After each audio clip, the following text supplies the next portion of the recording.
Ok, pessoal, vamos continuar aqui nossa análise do Evangelho de Mateus, partindo agora para o capítulo 13 desse livro da Palavra de Deus.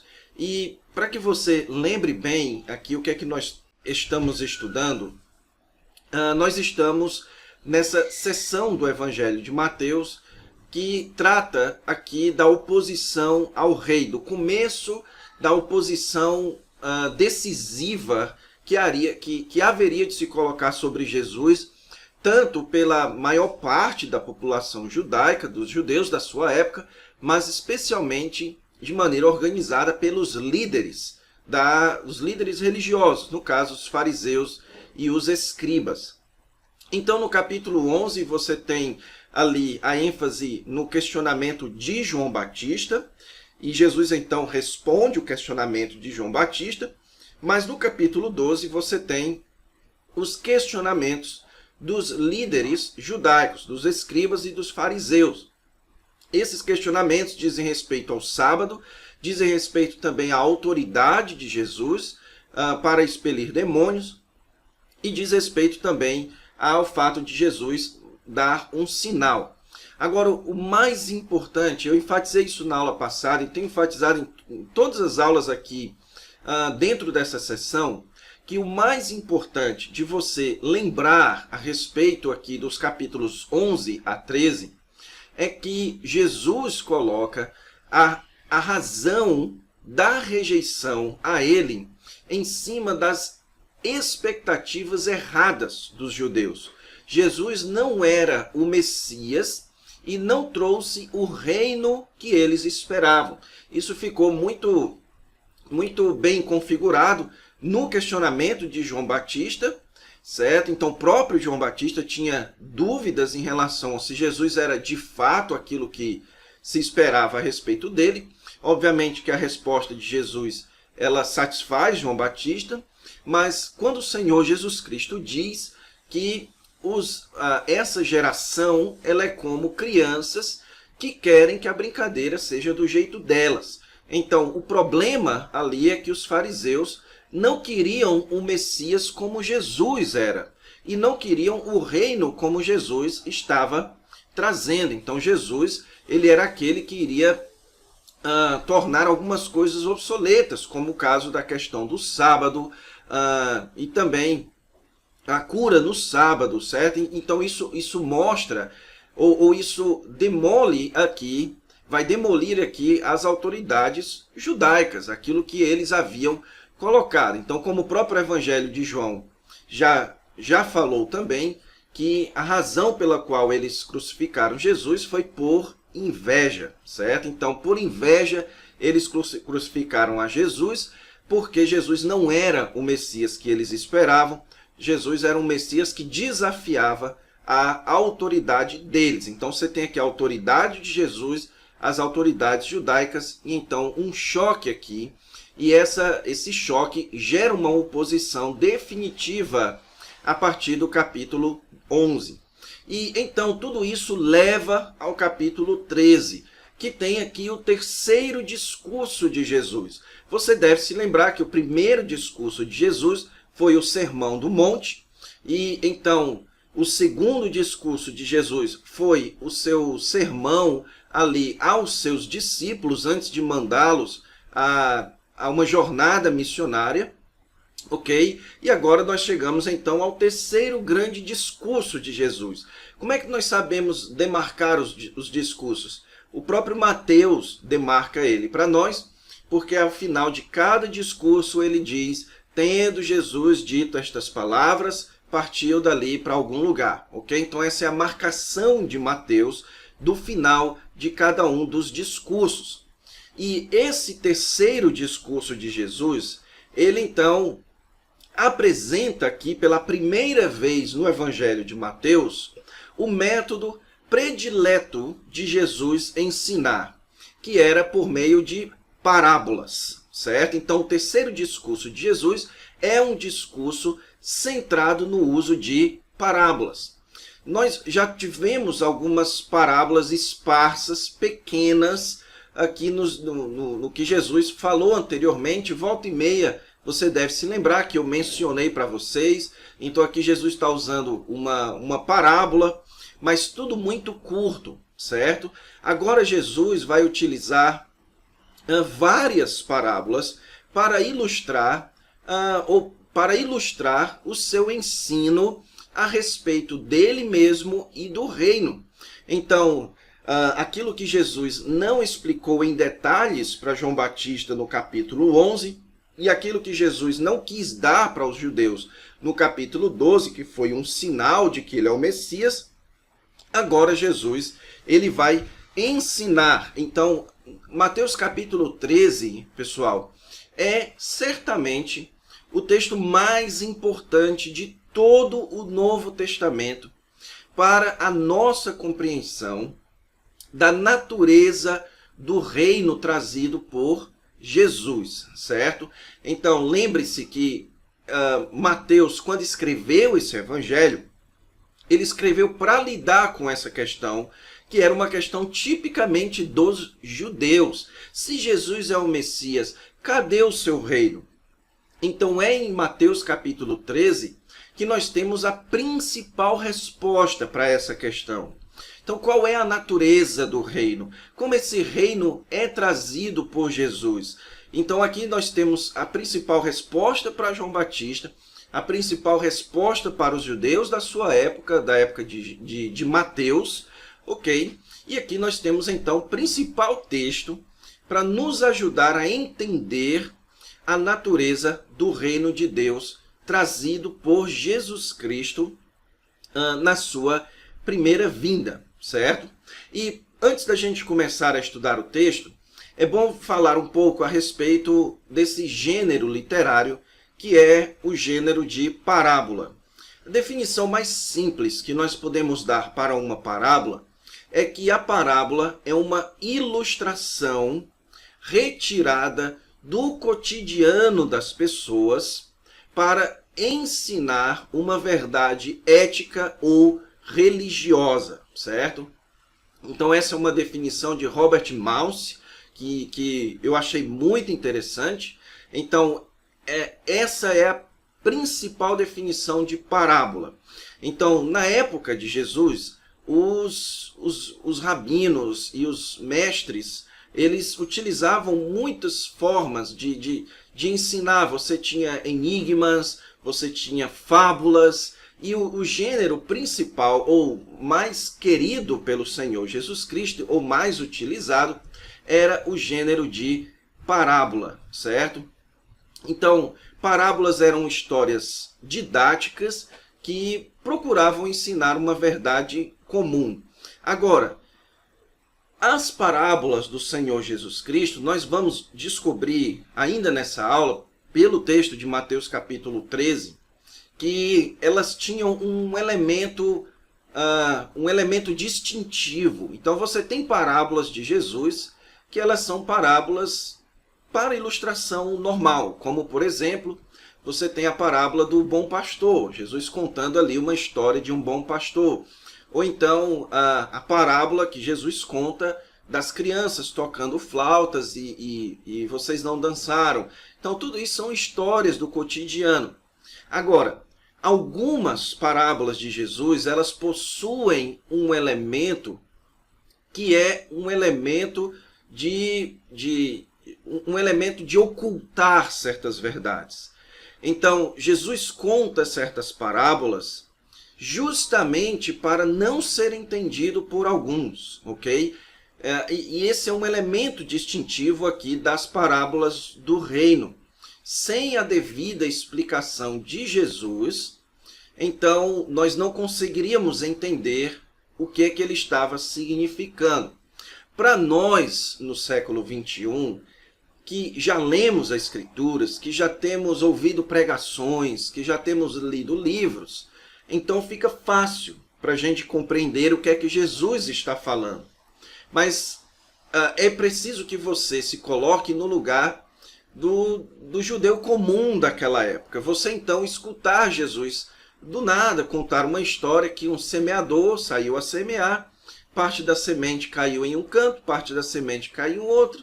Então Jesus termina a história e as pessoas ficam simplesmente sem entender o que ele quis dizer com aquilo. Então, essa é a função, isso é uma função distintiva das parábolas de Jesus, justamente para que as pessoas não entendam, ok?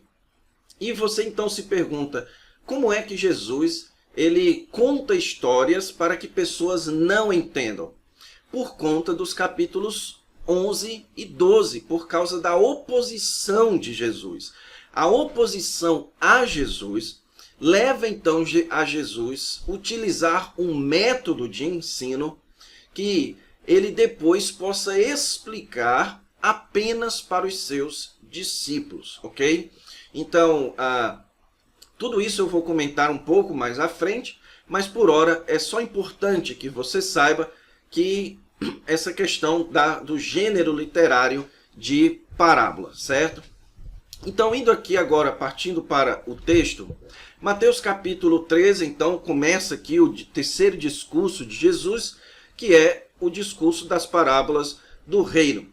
O texto diz aqui que naquele mesmo dia em que Jesus estava em casa, e então os seus familiares chegaram para falar com Jesus, e Jesus então disse que os seus discípulos é que são a sua família, porque aqueles que cumprem a vontade de Deus é que são sua família. Então, depois, Jesus saindo da sua casa, ele assentou-se à beira-mar. Então, nós sabemos que essa beira-mar aqui era no mar da Galileia, certo? Jesus morava em Cafarnaum, que ficava às margens do mar da Galileia. Então, Jesus assenta-se à beira-mar.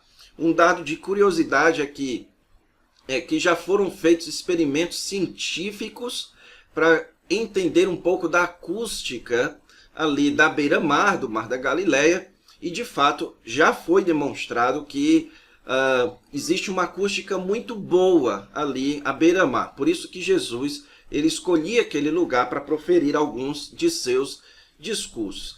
Então o texto diz que grandes multidões se reuniram. Você aqui pode se lembrar de Mateus capítulo 5, que diz que Jesus subiu aos montes e uma multidão, vendo Jesus as multidões, subiu ao monte. Então Jesus está aqui diante de uma multidão. Ele então entrou num barco e se distanciou um pouco da multidão para que a sua acústica da sua fala fosse melhor. E aí o texto diz também que ele se assentou. Naquela época o comum era que os professores se assentassem e os alunos ficassem em pé. Hoje em dia é o contrário, os alunos ficam sentados, os professores em pé. Certo? Então Jesus se assentou e a multidão estava de pé.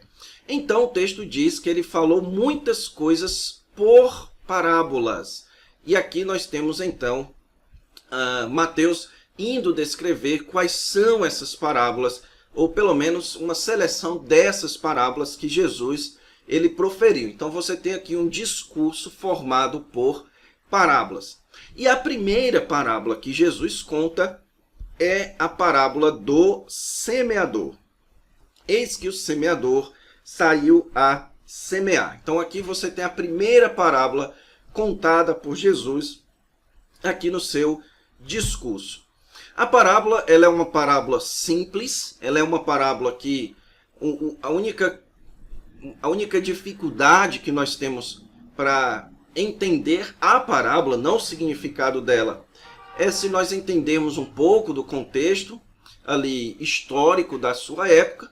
O texto diz que o semeador, quando ele saiu a semear, então naquela época os semeadores iam pelos pés das estradas e eles iam então jogando as sementes, certo? Você não tinha, pelo menos aqui, você não tinha aquilo que existe hoje, uma pesquisa científica de qualidade do solo, e então um trator preparando ali os buracos.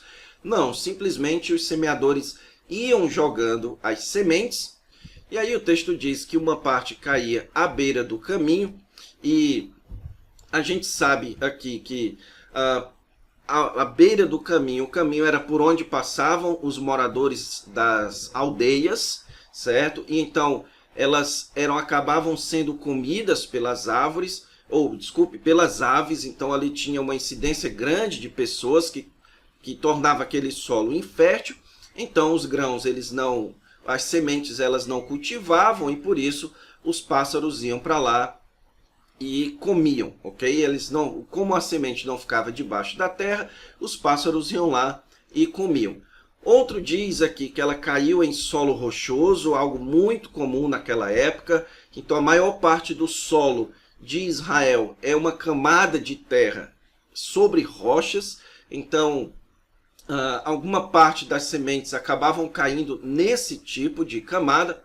A terra era pouco, então por isso que o grão nasce e a terra, quando o sol sai, queima porque ela não tem profundidade, ela não tem raiz, certo? Então, como o solo é rochoso, ela não entra muito na terra, ela fica um pouco na superfície, ela é queimada, morre e então ela se seca. Outra, então você tem aqui a beira do caminho, você tem o solo rochoso, outra cai entre os espinhos. Então, eles retiravam os espinhos, obviamente, os agricultores retiravam os espinhos, mas sempre sobrava alguns ramos ali de espinho, então, ocasionalmente, alguma semente acabava caindo nos espinhos. Quando elas começavam a crescer, elas acabavam sendo sufocadas pelos espinhos. E então, outra caía em boa terra, que é a terra que havia sido previamente preparada pelo agricultor, e era onde ele mirava as sementes, ok? Então ele mirava, mas algumas sementes acabavam escapulindo para outros lugares. E aí o texto diz que ela deu fruto a 100, 60 e 30 por um. E aqui alguns estudiosos sugerem que Jesus está usando um artifício do exagero, porque apenas por um milagre é que aquela semente iria produzir a 100, ok? Mas Jesus aqui está utilizando um artifício justamente para depois explicar o sucesso que ocorre quando a semente cai em boa terra, certo? E então Jesus encerra aqui a sua parábola dizendo: quem tem ouvidos para ouvir, ouça. Então aqui é uma expressão comum, certo? Porque os discípulos, eles aprendiam por meio do ensino dos seus mestres. Então Jesus aqui está dizendo: quem tem ouvido de discípulo, ouça. Então o texto prossegue aqui para o versículo 10, dizendo que os seus discípulos se aproximaram. E aqui nós lembramos mais uma vez de Mateus capítulo 5, onde Jesus estava pregando para as multidões, mas os seus discípulos se aproximam. Isso não é colocado à toa por Mateus. Mateus claramente está aqui fazendo uma distinção entre os discípulos e a multidão, certo? Porque essas multidões narradas aqui em Mateus, esse povo que é chamado por Mateus de multidões, identificado por multidões, depois vai pedir a crucificação de Jesus ali na Judéia, certo? Então Mateus faz uma distinção entre as multidões e os discípulos. Então os seus discípulos se aproximam. Jesus então começa a falar voltado aqui para os seus discípulos. Mas os seus discípulos fazem uma pergunta para Jesus: por que que Jesus falava por parábolas? E aqui é preciso que você se lembre da introdução da nossa aula de hoje, onde eu expliquei para vocês o elemento distintivo da parábola, aqui das parábolas do reino, que é exatamente o que Jesus vai responder aos seus discípulos. E nessa resposta de Jesus, Jesus traz aqui um elemento que é fundamental para a sua compreensão da teologia do Novo Testamento, que é o elemento dos mistérios do reino dos céus. Eu quero enfatizar a você que isso daqui é uma das ideias mais importantes para a sua compreensão da teologia do Novo Testamento. O ensino do Senhor Jesus Cristo de que algumas verdades, algumas ideias a respeito do reino dos céus, elas eram mistério, elas eram misteriosas, ok? Então Jesus responde para os discípulos que a razão pela qual ele fala por parábolas é porque ele faz uma distinção entre os seus discípulos e as multidões. Veja, ele diz, porque a vós, mas àqueles. Então, a vós se refere-se aos discípulos e aqueles se refere às multidões. Então, Jesus diz que a eles é dado conhecer os mistérios do reino e àqueles não lhes é concedido. Então, o que Jesus quer dizer com os mistérios do reino?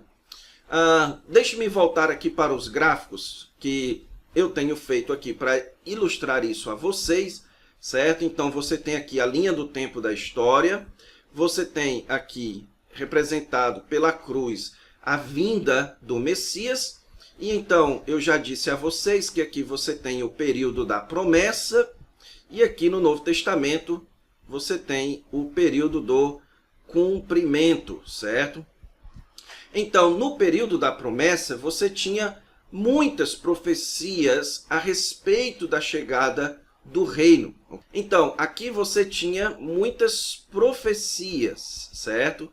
A respeito do reino, apontando para o futuro, para a chegada do reino. Mas quando o Senhor Jesus Cristo vem, ele então traz o reino de Deus, ele traz o reino dos céus de maneira misteriosa. O que significa isso? Todas as vezes que você lê tanto Jesus quanto o apóstolo Paulo utilizando o conceito de mistério, eles estão significando um plano de Deus, um conselho de Deus que precisava, que só poderia ser descoberto mediante revelação nos últimos tempos, ou nessa era messiânica, na era do Messias, certo? Então esse é o conceito de mistério. O apóstolo Paulo diz que a união de judeus e gentios no mesmo corpo pelo evangelho, isso é um mistério. O apóstolo Paulo também diz, lá em Romanos capítulo 11, que veio o endurecimento em parte a Israel, até que se haja completado a plenitude dos gentios. Paulo também diz que isso é um mistério. Em 1 Coríntios capítulo 15, ele diz ali que nem todos morreremos, mas transformados seremos todos. Isso também é chamado por ele de mistério. E agora o Senhor Jesus Cristo, ele fala que a chegada do reino dos céus, isso também é um mistério. Então, o que é que tudo isso tem em comum? É porque mistério são verdades que são reveladas apenas aqui nesse período do cumprimento, certo? Aqui é onde os mistérios são revelados. São algumas ideias que não foram reveladas no Antigo Testamento. Então, a ideia, por exemplo, de que judeus e gentios seriam parte de um mesmo corpo no Evangelho, em Cristo, isso é sem precedente no Antigo Testamento. A ideia de que haverá um arrebatamento, certo? Sem entrar aqui no mérito, se é antes, depois da tribulação, mas que haverá um arrebatamento, uma transformação por arrebatamento, isso também não tem precedente no Antigo Testamento. A ideia de que Israel seria temporariamente rejeitado também não tem precedente no Antigo Testamento. E o ensino de Jesus a respeito do reino também não tem precedente no Antigo Testamento. E qual é o ensino de Jesus a respeito do reino? Já adiantando aqui para vocês, nas parábolas do reino, Jesus vai dizer que o reino dos céus, ele chega em duas etapas. Uma etapa misteriosa, uma etapa que não é perceptível claramente aos olhos, é uma etapa onde o juízo não chegou em sua plenitude, certo? É uma etapa onde o joio cresce com o trigo, onde tem vários solos, onde tem peixes bons e peixes ruins, certo? Onde aqueles que encontram o reino pagam muito caro para ter aquele reino. Então, isso é sem precedente no Antigo Testamento. Porque para o Antigo Testamento, para os profetas do Antigo Testamento, então a chegada do reino era: o Messias vem, vai começar o reino sobre Israel, em todas as nações. Mas o que Jesus vai mostrar então é que o seu reino vem em duas etapas. A primeira etapa na sua segunda vinda e a segunda etapa na sua segunda vinda. A primeira etapa na primeira vinda, a segunda etapa na sua segunda vinda. Na sua segunda vinda, então, o juízo final será feito, a separação será feita, e então ficará apenas os filhos do reino. Então, esse é o mistério do reino. E esse mistério foi dado apenas para os discípulos conhecerem. Então, o restante aqui dos versículos, a partir do versículo 12, pode ser compreendido nessa perspectiva. Então, Jesus diz que ao que tem se lhe dará, e terá em abundância, mas o que se não tem, até o que tem se lhe será tirado. Então ele diz: por isso que eu lhe falo por parábolas, para que pessoas que mesmo que enxerguem com os olhos, não enxerguem a verdade a respeito do reino, e para que pessoas que mesmo que ouçam com os ouvidos, não entendam as verdades sobre o reino. Então veja que Mateus coloca isso daqui quando os fariseus e Jesus increpa a geração atual da sua época. Então, quando ocorre essa clara decisão de rejeitar Jesus como Messias, Jesus começa então a explicar a natureza do seu reino apenas para os seus discípulos, como uma forma de punição, de castigo para aqueles que estavam o rejeitando. Então, por isso Jesus diz: de sorte que nele se cumpre a profecia de Isaías. E aí ele cita aqui a profecia de Isaías, palavra por palavra, certo? E aqui, só um detalhe de curiosidade. Aqui é uma citação da Septuaginta, da tradução do Antigo Testamento para o grego. Então, Mateus aqui descreve o que Jesus fala utilizando o texto da Septuaginta, ok? Então, ele cita aqui o texto de Isaías, capítulo 6, é um texto muito conhecido, que mostra, então, Deus mandando os seus profetas para pregar a um povo que não iria entender, como forma de juízo contra este povo, certo? Então, Jesus diz aqui para os seus discípulos, versículo 16, bem-aventurados os vossos olhos, porque veem, e os vossos ouvidos, porque ouvem. Porque muitos profetas e justos desejaram ver o que vedes, e não viram, e ouvir, e não ouviram. Então, aqui está o conceito de mistério. Há muita coisa que eles queriam ver e não viram, que eles queriam ouvir e não ouviram. Por isso que é misterioso, porque aquilo que eles queriam saber só foi revelado para os discípulos de Cristo na era do Novo Testamento. E o que foi isso que só foi revelado para os discípulos de Cristo? A natureza da chegada do reino. E é justamente sobre isso que Jesus vai começar a falar a partir do versículo 18. E nós vamos deixar, então, para estudarmos isso na próxima aula. Então, fique com Deus e até lá.